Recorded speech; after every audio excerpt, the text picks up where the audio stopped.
This is Find Your Dream Job, the podcast that helps you get hired, have the career you want, and make a difference in life. I'm your host, Mac Pritchard.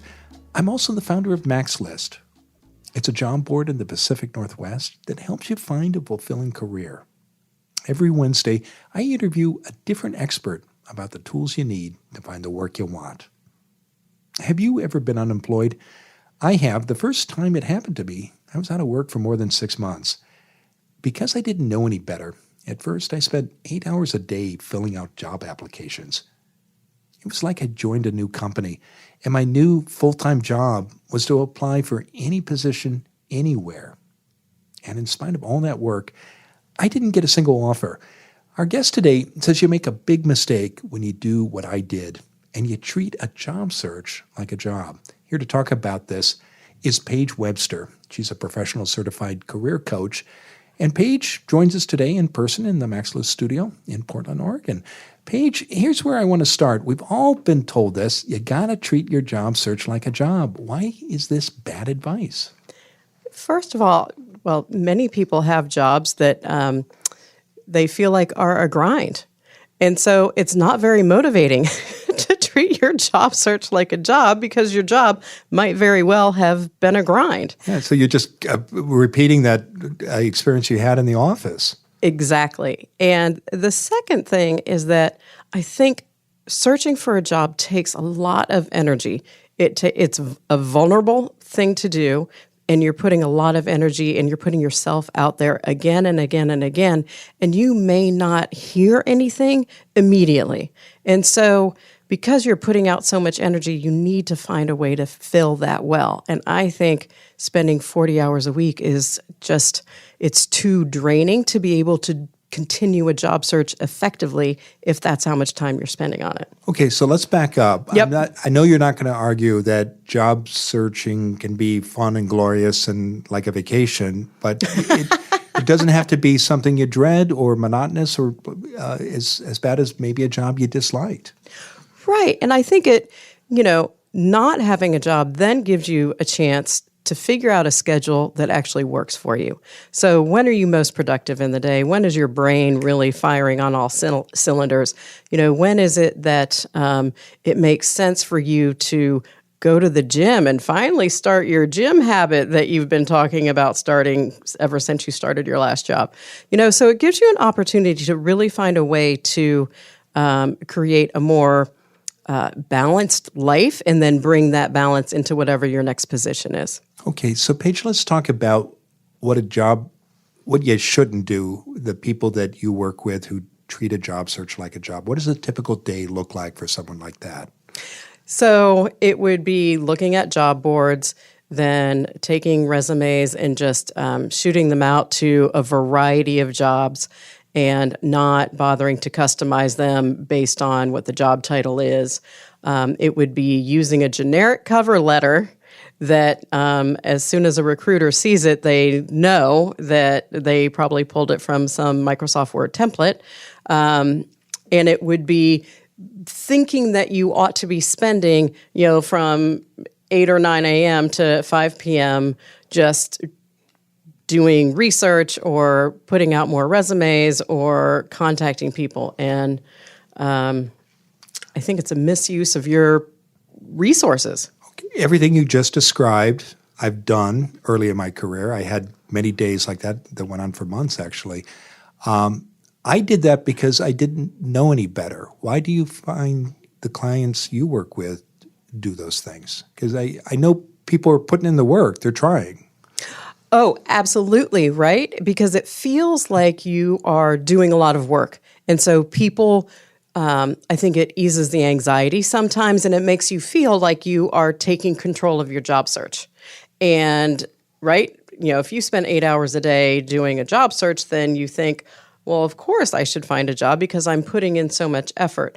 But I would say that you need to put in effort on doing the right things, the things that are going to get you the biggest bang for your buck. And I want to talk about those in a moment. Tell our listeners why the steps you described aren't effective, sending out the generic resumes and cover letters, for example, or multiple applications. Why doesn't that work? Well, for a couple of reasons. One is you need to be able to distinguish yourself from other people. And if you're applying for a job using the cover letter or the resume that you used for a job that has a different skill set, then there's a mismatch. And the applicant tracking systems that are used to scan resumes and cover letters, they are looking for keywords. And so it's really important for you when you are applying for a job to look at the job posting and the qualifications and how it's described, and make sure that you are using the same language that they are to talk about the same skills. Because sometimes a company will say customer service, and another company might call it a sales associate, and you need to be able to use the language that they're talking about, that they're using. So these are only smart strategies. Your competitors for that position are doing these things too, aren't they? Absolutely. Yes. Yeah. Yes. Okay, so those are the things you shouldn't do. Let's talk about the typical day of somebody who isn't treating their job search like a job, but obviously isn't goofing off. What are they doing, Paige? So that's a great question. So they're focused on what it is that they need to accomplish that day. And I would say they may be spending 2 to 3 hours per day on doing their job search, and it would be prioritizing what are the activities for that day. And I like to reframe how somebody approaches the job search in terms of, okay, what do I want to learn today and what do I want to accomplish today? And so what I want to learn may be, do I want to learn about a company? Do I want to do research about my contacts that I'm reaching out to? Am I learning about a different position that I think I might be qualified for, but don't quite know yet? And so it's important to know what you need to find out that day, and then it's also important to prioritize. Okay, when is a job application due, and work on the most important things first, and to chunk it up so that you. One of the things I like to use with my clients is like the Pomodoro method, where you you do something for 20 minutes and then you take a break and keep your brain fresh whenever you are approaching that task. So, I would spend maybe 3 hours doing job search stuff, take a nice break where you get away from it completely. And then if there are other things that you need to tend to later in the day, right, check your email again, see if you've heard from anybody and respond to them. Like, that's a good way of approaching it, in my opinion. Let's unpack that a bit. Okay. Because I think some listeners might say, well, I do want to find out more about a company, or I am interested in this particular kind of job. So I'm going to send off an application to that firm, and I'll use the interview process to learn more about that company or decide if that position might be a good fit for me. Why isn't that a good idea, Paige? There's so much of information available now on the internet and through your network that if you walk into an interview and you're not prepared, it is very clear. It becomes very clear very quickly that you are unprepared. And that will demonstrate to a potential employer that you just don't care. Like, that is often the interpretation. And so because the information is so easily available now, you can do a lot of research on figuring out, what does this company call an account manager versus what does another company call the role of account manager. You can talk to people. There are many things you can do to learn about those positions before you walk into the interview, so that the questions you ask during that interview process are far more targeted to that company and that position. And it will demonstrate your interest in the position, as well as, it'll demonstrate your ability to actually do research. And talk more about the benefits of that research, because I'm guessing it means you're applying for fewer jobs because you may decide, I don't want to work at this company after you spend 30 minutes looking at their website. Exactly, right? So I always advocate for quality over quantity, that it's better to choose the I knew somebody who went onto Glassdoor and she only applied for the companies that had 5-star ratings or above. So that's a strategy. You may not want to use that one, but it's a possible strategy for really curating your list of companies to expend the energy on. And oftentimes people are like, well, that company's not hiring. Well, that company isn't hiring at that moment that you know of, but so often jobs become available. And the first thing somebody does when they come out of a meeting and realize that they need to hire somebody is they turn to the person next to them and say, hey, do you know anyone who does X, Y, or Z? I want to talk more after the break about good habits when you're not treating your job search like a job. But I do want to drill in on something I know a lot of people do, Paige, which is send out those multiple applications. So again, why is that not a good idea to send out 5 or 10 applications a day? What would you say to somebody who says, hey, Paige, it's just a numbers game. If I send out 50 applications, I'm going to get 2 interviews. And so therefore, to get 6 or 8 interviews, I need to send out 200 applications. Why isn't that a good strategy? Because you're not customizing. If you're sending out that many in one day, it shows me that you're not customizing your resume and your cover letter for that particular position. And so you may not be targeting exactly what it is that they're looking for. But isn't this a job seeker's market right now when we're recording this with record low unemployment? People might think, well, I can decide. I'm in the driver's seat. I just think it's a waste of energy, and that it's a bad idea because it's not actually a numbers game. Like, that's a myth. It's not a numbers game. It really is about your relationships with people, and 80% of people find a job through someone that they know or someone that they know who knows somebody. And so sending out a bunch of job applications is ignoring that fact. It's just blanketing the world with your resume that isn't tailored to what somebody's looking for. We're going to take a break, but one quick question before we do that, and that's, you keep coming back to this idea that you got to have a custom resume and a cover letter. What happens when a hiring manager is looking at 2 applications and one person has done that and the other has just sent in a generic resume without a cover letter? Oh, it's very clear that somebody is playing the numbers game rather than being truly interested in working at that company and putting in the effort. It is a clear reflection of what kind of employee they're going to be, which would be, somebody's going to put in the extra effort to make sure that they're getting the hiring manager what they want, whereas somebody who's just using a generic cover letter is like checking the boxes. Terrific. We'll be back in a moment, and when we return, we'll continue our conversation with Paige Webster about why you shouldn't treat a job search like a job. As Paige has made clear, too many of us think of job hunting as a kind of daily to-do list. We aim to send a certain number of applications every day. To meet our quota, we don't include a cover letter, and we stop customizing our resume for every job. And then we get frustrated because we never hear back or get an interview.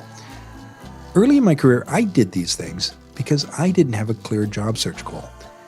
And because I didn't know exactly what I wanted, I focused instead on getting out as many applications as I could. Do you know your job search goal? Go to maxlist.org/focus. You'll get our free guide, Finding Focus in Your Job Search. It shows you in 4 simple steps how to set your own career goals. Go to maxlist.org/focus. It's free.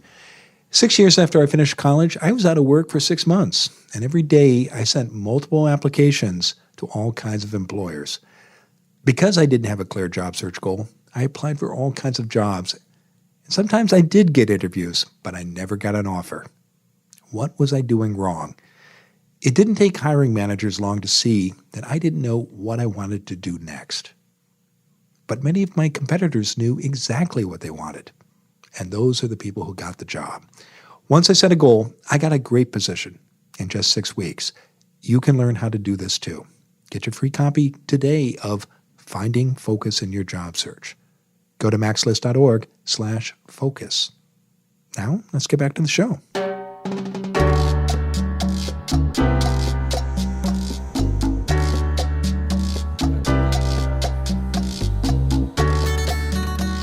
We're back in the Max List studio, and I'm talking with Paige Webster.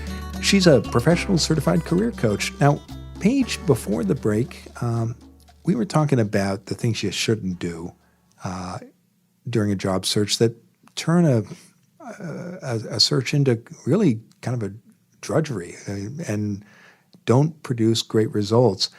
I'm intrigued. You said that somebody might spend 3 hours a day, maybe a little more, and if they use their time effectively, you're going to see better results than spending, say, 8 hours or more a day. Why is that? Tell us more about that. Well, I think part of it is how you spend your time, right? Like if you're spending an entire day just filling out job applications for positions you maybe are qualified for, you're putting out a lot of energy, but you're not connecting with any people. And so I think your time is more effectively spent by, putting together a list of people that you know already in your network and then reaching out to them. And, something that's easy to do is set a goal. I'm going to reach out to 1 to 5 people per day, and they can be family, friends, or former colleagues.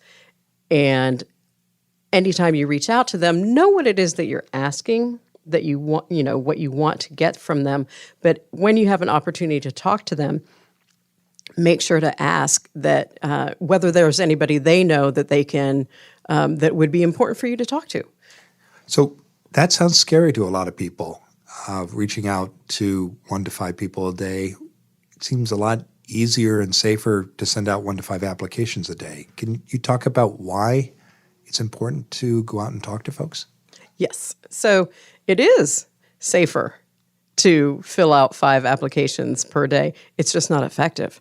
And so the reason is, and one of the ways that people can use their network is through LinkedIn, right? Which is less scary, in my opinion, than trying to call somebody or ask for a favor. But if you are looking on LinkedIn and you find somebody who works at a company that's related, that you have somebody in common, or that works at a company where you're interested in working, I always love talking to people about what I do. And I think most people do. And so reaching out to somebody and asking if you can just learn more about them and what they do in their company, that is not a threat, right? That is a pretty easy ask if it's like a 15 to 20 minute phone call. Whereas, and I would recommend that you request an informational interview. You're not asking people for a job. You're just asking to get to know them a little bit and learn more about the company. Do you find in the clients you work with, Paige, that in the long run, it's more energizing for them to get out and talk to people versus sitting at home 8 hours a day, grinding out applications? Absolutely. Like even for somebody who is a strong introvert, I think it's still important to get out of the house. And that's why I like the recommendation of just, reach out to one person already and see if you can set up some sort of meeting with them. Getting out of the house is important. It's right. It's too isolating sitting at home, and it is very draining. And then it's much easier to stay in your head and not socialize and not interact with your friends. Right. I mean, this is a time when you do have a little more time to spend time with your family or friends or whatever, and be connected with people that it's not as easy to find that time when you're working. And as you talk, the kind of social isolation that results and negative emotions, they often occur among people who are in jobs they really hate. There's a real parallel there, isn't there? Yes. Right, exactly. That makes a lot of sense. Yeah. So, right, like in a job, even if you're surrounded by people, but you don't like the job, you don't really, it's not a good fit or you're not enjoying it, there is a tendency to isolate and pull back from people. And the same thing is true of your job search, right? If you are isolating yourself, you're less likely to be enthusiastic when you show up for an interview. You're less likely to be making the most of the network that you have and the resources that you have available to you. And you're less likely to have something to say, even in an interview, about, oh, how have you been spending your time? Right? So getting out there, even though it's uncomfortable, it is a great way of staying practiced in having conversations with people. And when you boil everything down, an interview is simply a conversation between two people who are talking shop. I'm a big fan of getting out and networking and talking to folks. I do want to throw in a caveat. There will be some rejection that comes when you reach out to people in your network, won't there? Yes. Yeah. And that is where I would say there is a numbers game. And that reaching out to people, that rather than sending out job applications and trying to hit 50 job applications, I would say if you want to play a numbers game, play the numbers game according to how many people you're reaching out to per day. I know that salespeople often talk about the magic, get to 50 no's. Once you've gotten to 50 no's, that means that you've asked enough people to get yeses to whatever it is that you're in a sales context that you're trying to sell. But in this context, it's here's a way to reframe rejection. I would say it is, okay, I don't need to spend any more time on that person or on that, or perhaps that company. That is a way that helps me limit my list, and now I can go spend time over here. So I would reframe it as not a rejection of you as a person, but hey, not the right time, not the right fit. Okay, move on. I would add, too, that just as good salespeople learn techniques that reduces the number of no's they get, good networkers and job seekers learn how to make requests for informational interviews in a way that increases the likelihood they're going to get a yes. And they also recognize that sometimes they have to ask 2 or even 3 times before someone says yes. But to your point, they do move on typically after there's no response to the third request. Right. Right. Well, how important is goal setting in doing a job search that where you don't get trapped into that kind of drudgery that we talked about in the first half of the interview? Do you find that one reason people send out so many applications is because they're just not clear about what they want, Paige? Oh, that's an interesting perspective. Yes, that makes sense that people would just fill out a bunch of job applications and see what sticks, right? Like that is one way that you could look at it. But I think that it makes far more sense to take a little time and figure out what it is that you really want, and then start marketing that message.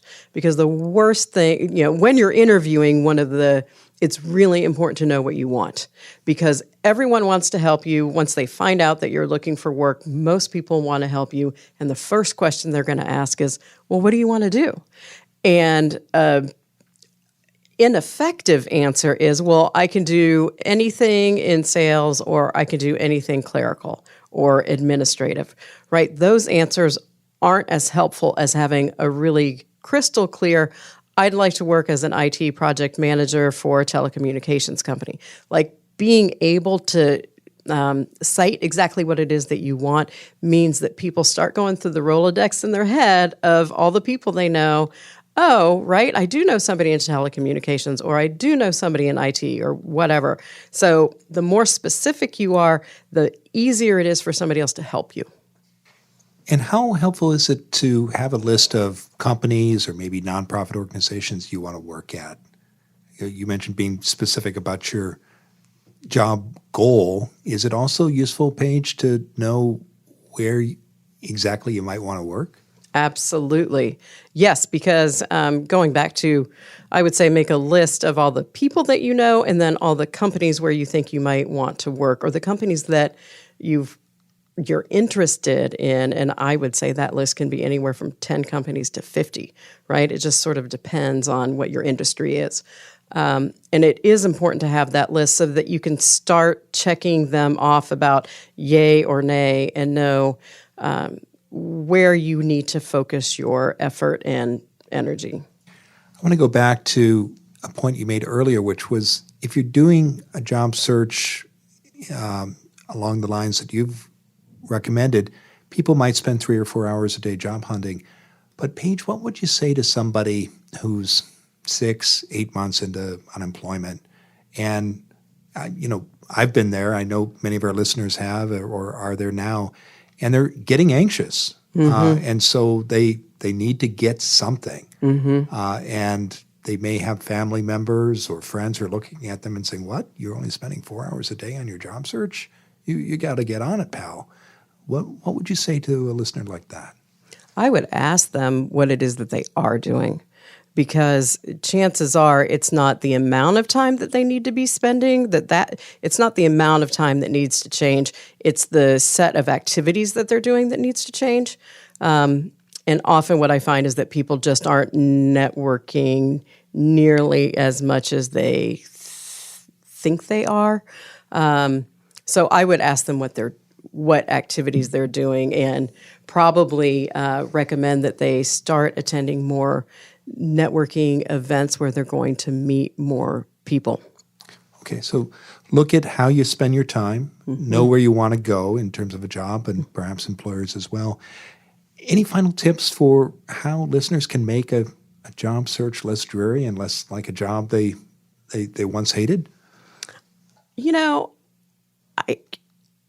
Yes, I think the question to ask yourself is really to start with your ideal situation.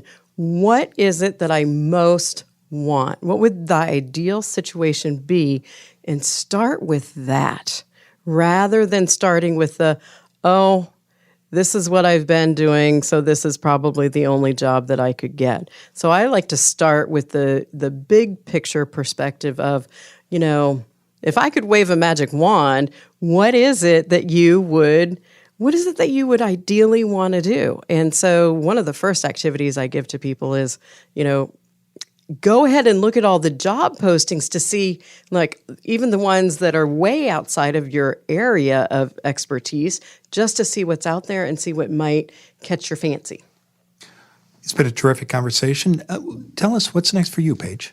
Well, I am leading some Artist Way groups. The Artist Way is a book about, helping people tap into and develop their creativity. And I'm facilitating a group on the east side and on the west side. So I know people can learn more about you and your services, Paige, by visiting your website. That address is PaigeWebsterCoaching.com. You've shared a lot of good advice today, Paige. What's the one thing you want our listeners to remember about why they shouldn't treat a job search like a job? It's quality over quantity.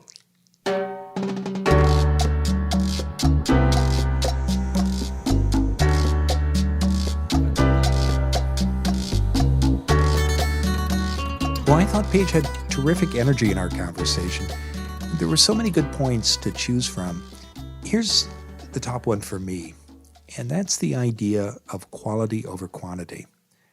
I fell into this trap early in my career. I thought that success meant getting out a certain number of applications, and that would eventually lead to the job I wanted. It didn't work for me then, and as Paige has made clear, it's not working for people today. So think about your goal and where you want to go. And if you're struggling with that, we have a resource that can help. It's a guide called Finding Focus in Your Job Search. You can download it today for free. Go to maxlist.org/focus. You'll get a step-by-step guide to setting your own career goals, and you can get it today by visiting maxlist.org/focus. Here's more advice you've probably heard during a job search. First, know and use keywords in your resume. This will get you past an employer's automated tracking system. Second, tweak every resume you send to catch the eye of a human being. But how do you do both of those things? Next week, our guest expert will be Virginia Franco. She'll explain how to write a resume that appeals to both people and robots. Until next time, thanks for letting us help you find your dream job.